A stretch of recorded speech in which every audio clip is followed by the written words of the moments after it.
Autour de Paul Pogba.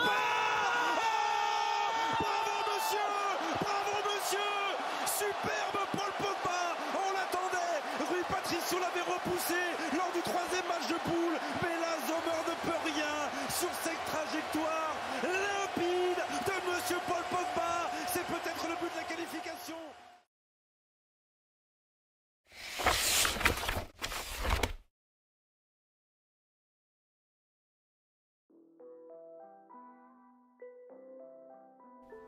Printemps 2009, Normandie, Le Havre.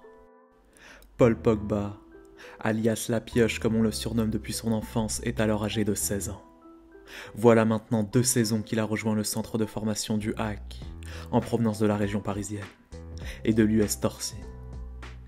Avant-gardiste en matière de recrutement, comme à leur habitude, les formateurs normands ont bien conscience à l'époque d'avoir mis la main sur un joueur prometteur, qui finira en pro à tous les coups, d'une manière ou d'une autre. Cette trouvaille donc, ils savent qu'ils pourront et qu'ils devront la revendre un jour, à condition bien sûr de la conserver le plus longtemps possible. Pour y parvenir d'ailleurs, les dirigeants du HAC se sont dépêchés de faire signer à la famille Pogba un ANS, un accord de non-sollicitation en échange de la promesse d'un contrat professionnel pour Paul, immédiatement après son 16e anniversaire. Autrement dit, d'un côté, monsieur et madame Pogba ont eu interdiction de négocier avec un autre club que Le Havre, tandis que de l'autre, le club normand s'est engagé à faire signer un contrat au fils Pogba, une fois atteint l'âge légal. Normalement, de quoi satisfaire les deux parties. Le problème, c'est que ce qui devait arriver a bien entendu fini par arriver. Au sein des catégories de jeunes du Havre et de l'équipe de France, en effet, Paul Pogba fait beaucoup parler de lui, depuis plusieurs mois déjà. Au milieu du terrain, sa qualité de passe ainsi que la facilité avec laquelle il parvient à conserver le ballon et à orienter le jeu de ses partenaires sont proprement stupéfiantes. Stupéfiantes pour son âge, mais surtout pour les recruteurs de clubs. Et parmi eux justement, Manchester United, dont le manager, Sir Alex Ferguson en personne, apprécie le profil du jeune francilien. Signer son tout premier contrat à tout juste 16 ans, dans l'un des meilleurs clubs du monde, et sans la moindre expérience professionnelle, aucun problème pour Paul Pogba. À tous les membres de son entourage qui lui signalent le péril que constituerait un tel choix de carrière, il a d'ailleurs coutume de répondre avec beaucoup d'assurance que non, c'est le plus grand club du monde. Ce genre d'opportunité n'arrive qu'une seule fois dans votre vie. Des paroles qui témoignent alors déjà de l'incroyable force de caractère du futur numéro 6 de l'équipe de France. Oui, que tout le monde se rassure, Paul Pogba sait ce qu'il veut. Plus ou moins supporter d'Arsenal à cette époque, il n'en reste pas moins un amoureux de la Première Ligue. Et ce qu'il veut en l'occurrence, c'est aller se frotter au très haut niveau, le plus vite possible. Sauf que d'un point de vue juridique, ce transfert est tout bonnement impossible. Car comme le suggèrent les termes de l'ANS, si Paul doit un jour signer un contrat pro, c'est avec Le Havre qu'il devra le faire. Dans la foulée de son 16e anniversaire pourtant, le joueur annonce subitement à ses dirigeants qu'il renonce à signer en Normandie. Et même chose pour ses parents. Hasard ou non, Manchester United annonce alors quelques mois plus tard sa volonté de faire signer Pogba en Angleterre. En coulisses, on évoque même la somme de 100 000 € offerte par les Mancuniens au père de Paul Pogba, en plus d'une maison située à Manchester, contre un loyer très avantageux. Une version que Sir Alex Ferguson réfutera de manière catégorique, en menaçant même ses homologues havrais d'aller déposer plainte pour diffamation publique à ce propos. La situation est d'autant plus complexe à gérer pour Le Havre que la cellule de recrutement normande s'était en réalité déjà entendue avec l'Olympique Lyonnais pour monnayer sa jeune pépite. Après intervention de la FIFA pour résoudre le litige, Manchester United et Pogba parviennent au compte fait à obtenir gain de cause, tandis qu'en parallèle, Le Havre finit par trouver un accord à l'amiable avec MU. Parfaire sa formation et débuter en pro, c'est donc en Angleterre que Paul Pogba devra désormais le faire. Pour leur nouveau joueur, le plan de carrière dessiné par les dirigeants mancuniens est alors tout tracé. D'abord le centre de formation, Pour encore 2 ou 3 ans, le temps pour Paul de s'adapter à sa nouvelle vie et à un nouveau football. Puis, dans la foulée, si tout se passe bien, l'équipe 1, le championnat d'Angleterre, la Ligue des Champions et tout ce qui va avec. À première vue, le scénario parfait. Mais de l'autre côté de la Manche, la carrière de Pogba va subir un second tournant en réalité. Et il se nomme Mino Raiola, le célébrissime agent italien qui peut à l'époque se vanter de voir les noms de Zlatan Ibrahimovic et de Mario Balotelli figurer dans son catalogue. Un catalogue auquel vient donc s'ajouter celui de Paul Pogba désormais.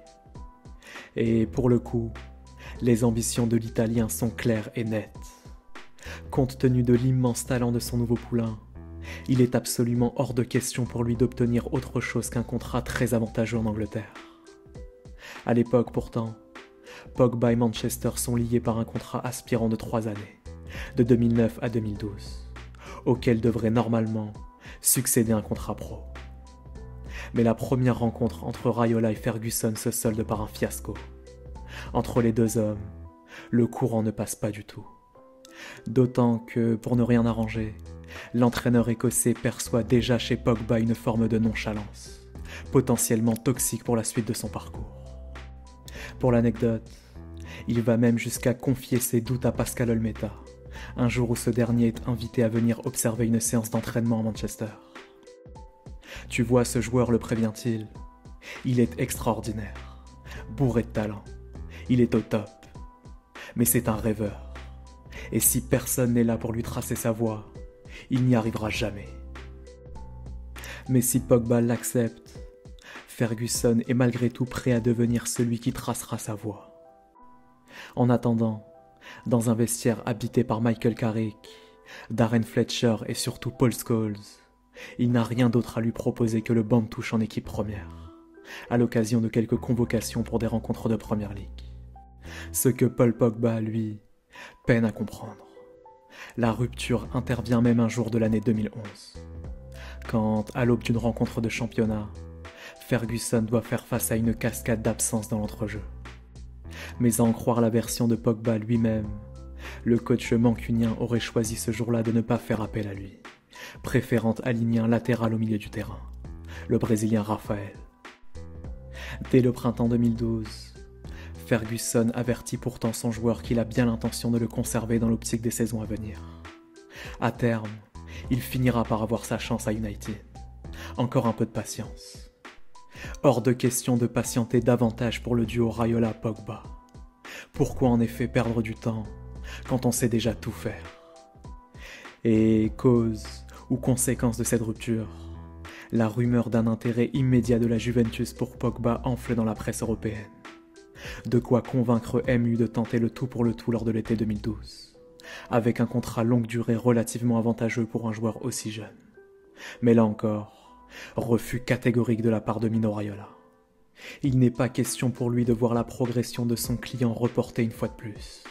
Les dirigeants anglais n'ont pas voulu compter sur Pogba ici et maintenant, alors ils devront faire sans lui désormais.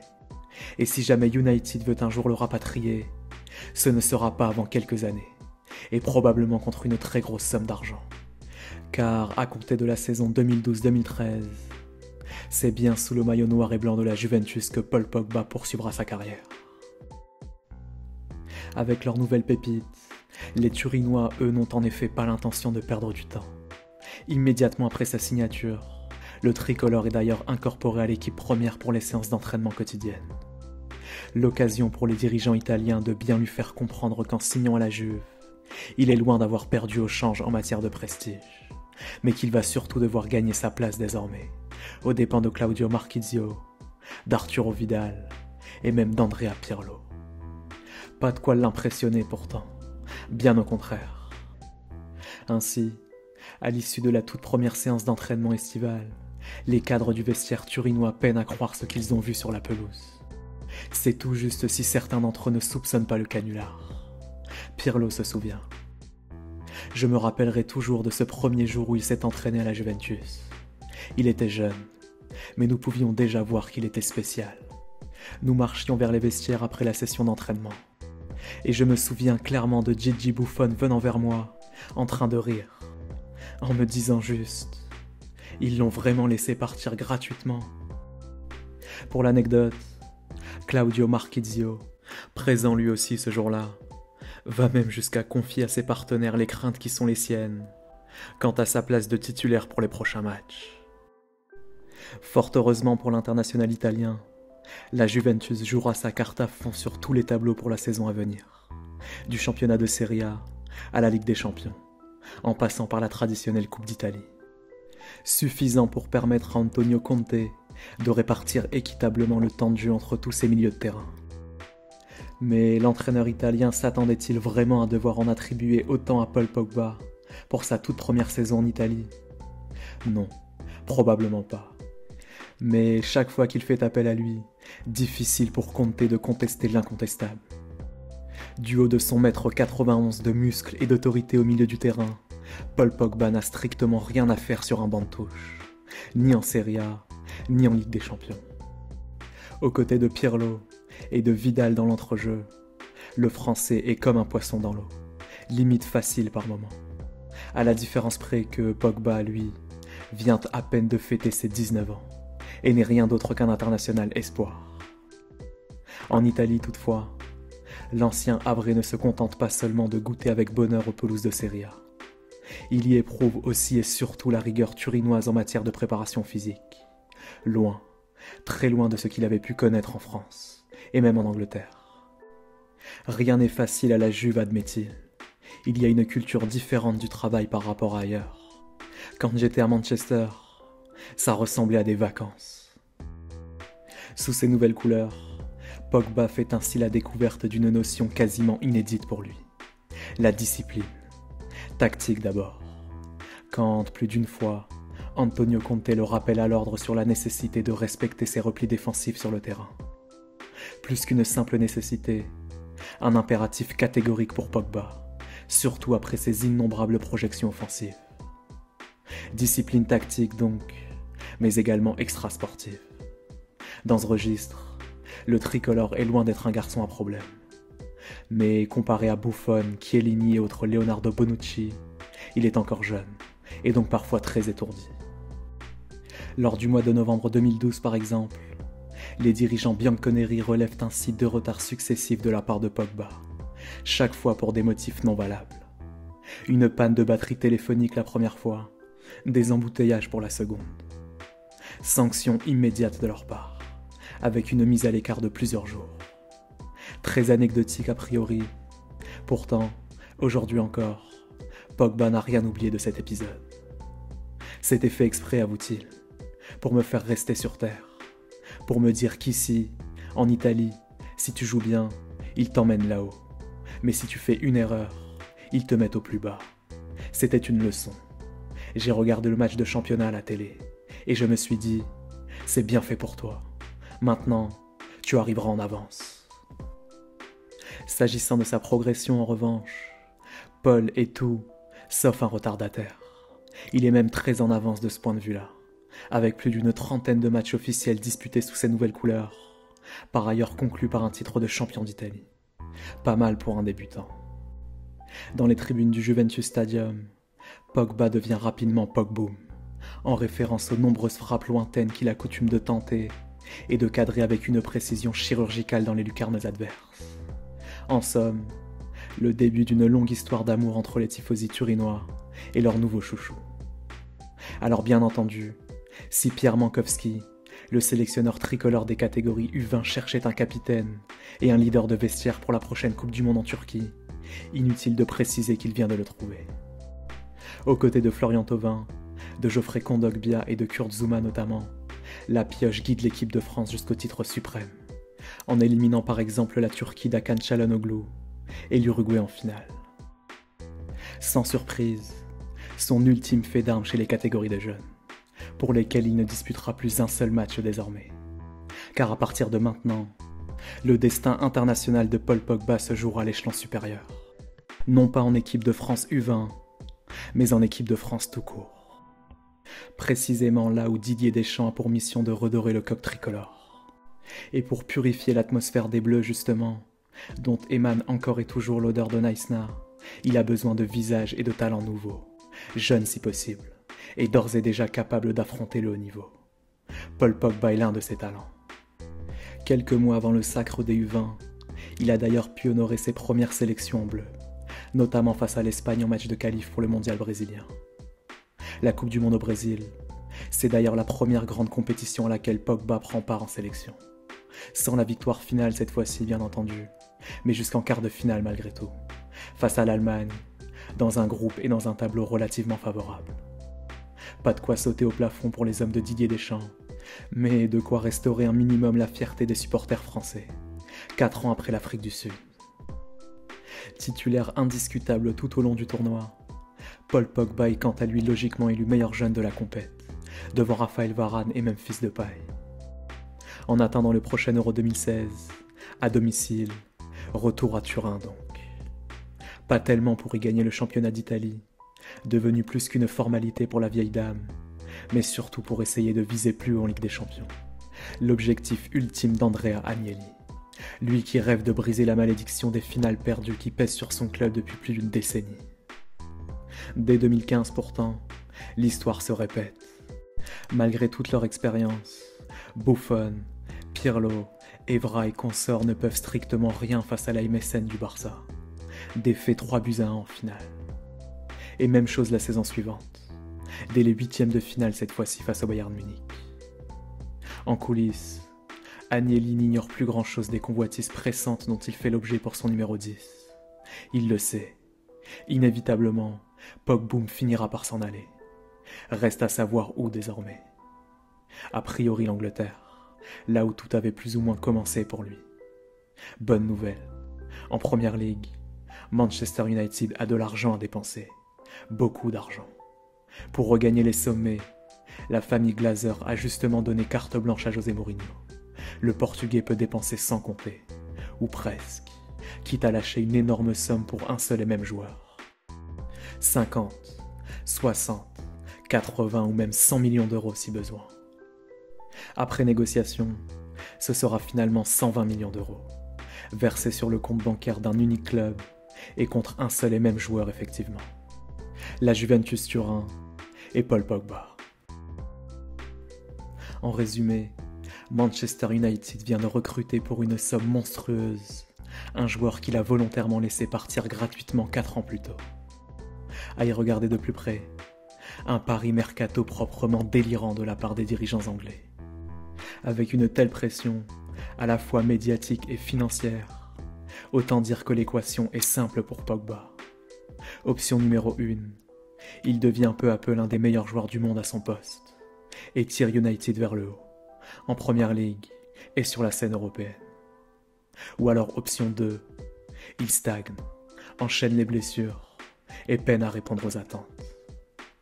A priori, l'option numéro 2 semble être totalement improbable, surtout pour un joueur aussi jeune que Pogba, et en plus récent finaliste de l'Euro avec l'équipe de France. D'une saison à l'autre pourtant, difficile de nier l'évidence.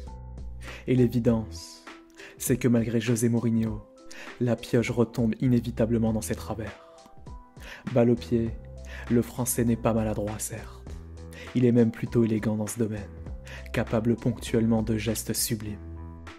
Mais que ne le surprend-on pas à multiplier les touches de balle et les crochets totalement inutiles au milieu du terrain, plutôt que d'accélérer le jeu de ses partenaires, sans même évoquer toutes les fois où il donne l'impression de trottiner lors des transitions défensives. À tel point que, par moments, certaines de ses prestations flirtent carrément avec le n'importe quoi tactique. Hasard ou non, des travers qui ressemblent étrangement à ceux qu'Alex Ferguson avait pointés du doigt lors de son adolescence, quelques années plus tôt. En à peine quelques mois, Pogba, le milieu de terrain discipliné de la Juve, est devenu Paul le fantasque à Manchester. Très actif sur les réseaux sociaux, beaucoup moins sur les pelouses de Première Ligue. Quand il y est présent d'ailleurs, entre 2 blessures musculaires. À défaut du titre de Première Ligue, Pogba et les Diables Rouges devront se contenter d'une victoire en Europa League, face à l'Ajax Amsterdam d'un certain Peter Bosz. Mais lors des mois suivants, une fois de plus, la tendance se confirme pour le Français. Quand il s'agit pour lui de répéter les efforts tout au long de la saison, dans un championnat très relevé, Son organisme et sa tête peinent à suivre la cadence. À l'inverse, quand il s'agit de tout miser sur 3 ou 4 semaines de compétition très médiatisée, il sait répondre présent, surtout en équipe nationale. Comble de l'ironie par exemple, il fait partie des 3 ou 4 joueurs clés de Didier Deschamps lors du Mondial 2018, en s'offrant même le luxe d'inscrire un but très important lors de la finale. Du début à la fin du tournoi, sans aucun doute l'un des hommes de vestiaire les plus importants pour l'équipe de France. Ce qu'attendent pourtant de lui les supporters d'Old Trafford, non pas sur 3 ou 4 semaines seulement, mais durant plusieurs mois, et sur plusieurs saisons. Non, passé 2019, Pogba n'y arrive pas, n'y arrive plus vraiment en tout cas. En dehors de quelques fulgurances par moment, probablement dues à ses incroyables facilités techniques, il ne parvient toujours pas à enchaîner les grosses performances lors des matchs capitaux, notamment sur la scène européenne.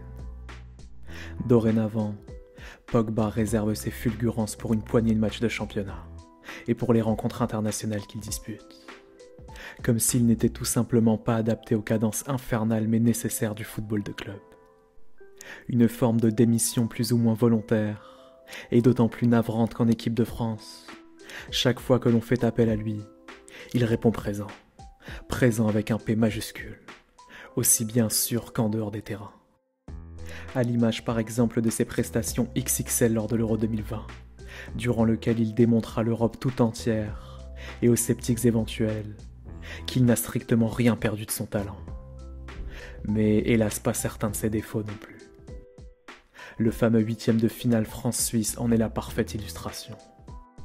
Côté pile, son but absolument génial face à Yann Sommer, agrémenté en plus d'une célébration située à la limite du chambrage. Côté face, sa terrible perte de balle par la suite, à hauteur du rond central, quelques secondes seulement avant l'égalisation de la Nati. Encore aujourd'hui, difficile de dire pour Pogba quel côté finira par avoir raison pour le reste de sa carrière. Deux côtés qui, après tout, sont peut-être bien les deux faces d'une même médaille.